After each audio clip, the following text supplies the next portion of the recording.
Hello students, good morning to all of you. अब आपका देखो बायोलॉजी के 2 चैप्टर्स कंप्लीट हो गए हैं, चैप्टर 5 और चैप्टर 6। आज हम स्टार्ट करेंगे चैप्टर 7। देखिए, और अभी मैं बता रही हूँ आपको, नेक्स्ट टर्न पर हम चैप्टर 6 का टेस्ट लेंगे। ठीक है, आपके पास पूरा 1 वीक है। नेक्स्ट मंडे आपका टेस्ट होगा चैप्टर 6 का, टिश्यू वाले चैप्टर का। ठीक है, तो वो आप उसको लर्न करिए, आप तैयार करिए उसको। ठीक है, अब और टेस्ट होगा कैसे? टेस्ट इस तरह से होगा कि आपकी जैसे 30 मिनट्स की क्लास होती है। ठीक है, तो मैं इतना ही क्वेश्चन पेपर बनाऊंगी जो कि 30 मिनट्स में सॉल्व हो जाए। ठीक, मैं आपको टेस्ट पेपर जैसे ही क्लास शुरू होगी टेस्ट पेपर सेंड करूँगी। आप अपनी नोटबुक में उस टेस्ट पेपर को सॉल्व करेंगे और आफ्टर 25 मिनट्स सभी का, जैसे आपका 1 o'clock से आपका स्टार्ट होता है टाइमिंग। ठीक है, तो आप 128 से 130 तक सभी मुझे अपनी फ़ोटो सेंड कर देंगे, जिससे कि किसी की भी कोई चीटिंग नहीं होगी। 130 के बाद जिसका आएगा वो एक्सेप्टेबल नहीं होगा। ठीक है, तो आप उसी लास्ट की 2 मिनट्स में सभी अपना मुझे क्वेश्चन पेपर सेंड कर देंगे। Clear all of you? ठीक, तो इस तरह से आपका नेक्स्ट वीक पर टेस्ट हो जाएगा। अब हम आज चैप्टर 7 स्टार्ट करते हैं, डाइवर्सिटी इन लिविंग ऑर्गेनिज्म। अब देखो, पहले तो चैप्टर का मीनिंग समझो क्या है। लिविंग ऑर्गेनिज्म जो लिविंग थिंग है, लिविंग क्रिएचर है, वो लिविंग ऑर्गेनिज्म है। ठीक है, डाइवर्सिटी मीन्स होता है विभिन्नता, मीन्स उनमें कितने टाइप्स हैं, मतलब सभी उनमें सब में विभिन्नताएं हैं, मीन्स उनमें सब में डिफरेंसेस हैं, है ना। अब देखिए, तो कैसे हैं डिफरेंट्स उनमें, कि अगर आप अपना कंसीडर करो अपनी ही और अपनी ही क्लास में, जैसे या फिर अपना ही भाई बहन ले लो या अपना ही क्लासमेट ले लो, तो आप ना तो हाइट में सेम है। अपना नोज़ का देखो कि आपकी ना तो नोज़ आपकी और आपके फ्रेंड सर्कल की, जो भी जिससे भी आप कंसीडर कर रहे हो, कंपैरिजन कर रहे हो, तो वो उनका जो शेप है वो सेम नहीं है। ठीक है, अब हाथ का देखिए, हैंड का स्पैन जो है, मीन्स हाथ का जो साइज़ है वो सबका डिफरेंट होता है। सबकी स्ट्रक्चर मतलब सभी की अलग अलग है। ठीक है, आप लिप्स का देख लीजिए, आप फेस कट देख लीजिए। ठीक है, कलरेशन में देख लीजिए, सभी कुछ आपका डिफरेंट होता है।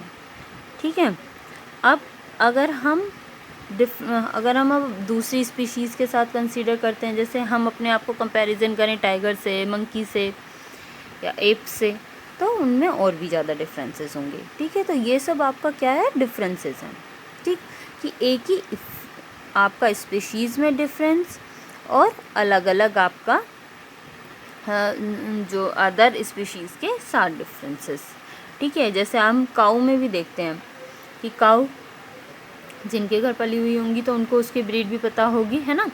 तो देखो कि हम कहते हैं ना कि ये देसी है, या ये जर्सी है, या अमेरिकन है, ये साहिवाल है, ये गिर है, तो उनमें कितनी सारी वैरायटी है। तो ये जो वैरायटी है वो क्या है, वो डाइवर्सिटी है, डाइवर्सिटी इन काऊ, है ना। तो इसी तरह से हम इस चैप्टर में डिस्कस करेंगे डाइवर्सिटी इन लिविंग ऑर्गेनिज्म। ठीक है, अब देखो पहले तो कि बेसिक क्लासिफिकेशन के क्या क्या बेसिस हैं, है ना। अब ज़रूरत क्यों पड़ी उसकी क्लासिफिकेशन की, है ना। क्लासिफिकेशन मीन्स उसको क्लासीफाई करना, एक सिंपल ऑर्गेनिज्म से लेकर आपका आगे तक पूरा उसको डिफ्रेंशिएट करना किंगडम तक, है ना। तो उसकी क्लासिफिकेशन की नीड क्यों पड़ी कि अब देखो, हम हर एक ऑर्गेनिज्म के क्या हम फीचर्स याद कर सकते हैं? नहीं कर सकते, है ना। लेकिन हम एक स्पेसिफिक, हमारा जो एक ग्रुप होगा उसकी हम स्पेसिफिक कैरेक्टर्स हमें पता हो सकती हैं। जैसे हम काऊ का ही देखें, क्या इतनी सारी काऊ हैं, क्या हम सबके स्पेशल फीचर्स हम कर सकते हैं? नहीं। लेकिन एक ब्रीड है जैसे साहिवाल है, तो उसके जो मेन फीचर्स हैं वो हमें पता है, तो वो साहिवाल में मैक्सिमम में वही सब फीचर्स मिलेंगे। आपका कि जर्सी है तो जर्सी इसी तरह से होगी, है ना। तो हम क्या कहने का मतलब है कि हम एक ग्रुप को तो हम याद कर सकते हैं। अब जब हमारा जैसे कि मिलियन बिलियंस आपके ऑर्गेनिज्म हैं, लिविंग क्रिएचर हैं अर्थ पर, तो क्या सभी के बारे में इस पे हम स्टडी कर सकते हैं? नहीं। तो ये क्लासिफिकेशन क्या करता है, स्टडी को इजी बनाता है, क्योंकि हम उसके डिविज़न्स की, हम जो उसकी क्लास है, जो उसका एक ग्रुप है, सिमिलर्स चीज़ों का जो ग्रुप है, हम उसके कैरेक्टर्स हम इजीली पढ़ सकते हैं। ठीक है, तो इसका इसी तरह से हमने उसको क्लासीफाई किया लिविंग ऑर्गेनिज्म को। अब उनके क्या क्या बेसिस हैं, किसके बेस पर हमने उनको क्लासीफाई किया? फर्स्ट ऑफ ऑल तो हमने किया कि जो उसकी सेल है वो कैसी है, यूकैरियोटिक है या प्रोकैरियोटिक है। ठीक है, तो इसके बेस पे क्लासिफिकेशन हो गई। फिर अब हमने किया कि अब यूकैरियोटिक में भी सिंगल सेल है या मल्टी सेलुलर है। ठीक है, अब सिंगल सेल आ गए, मल्टी सेल आ गए। फिर उसके बाद क्लासीफाई किया हमने कि वो अपना फूड सिंथेसिस सेल्फ फोटोसिंथेसिस के थ्रू कर रहा है, मतलब ऑटोट्रॉफिक है या हेटरोट्रॉफिक है, मींस दूसरों पर डिपेंडेंट है। ठीक है, इसके बाद अब जब फोटोसिंथेटिक आ गया, फिर उसमें हेटरोट्रॉफिक आ गया। तो अब हेटरोट्रॉफिक में भी कि उसका मोड ऑफ क्या है, सेप्रोफिटिक है, होलोजोइक है, ओमनीवोर है, हर्बीवोर है, कार्निवोर है। ठीक है, तो इस तरह से उनमें और भी कैटेगरीज हमने कर दी। तो ये हो गए बेसिक फीचर्स आपकी क्लासिफिकेशन के। क्लियर?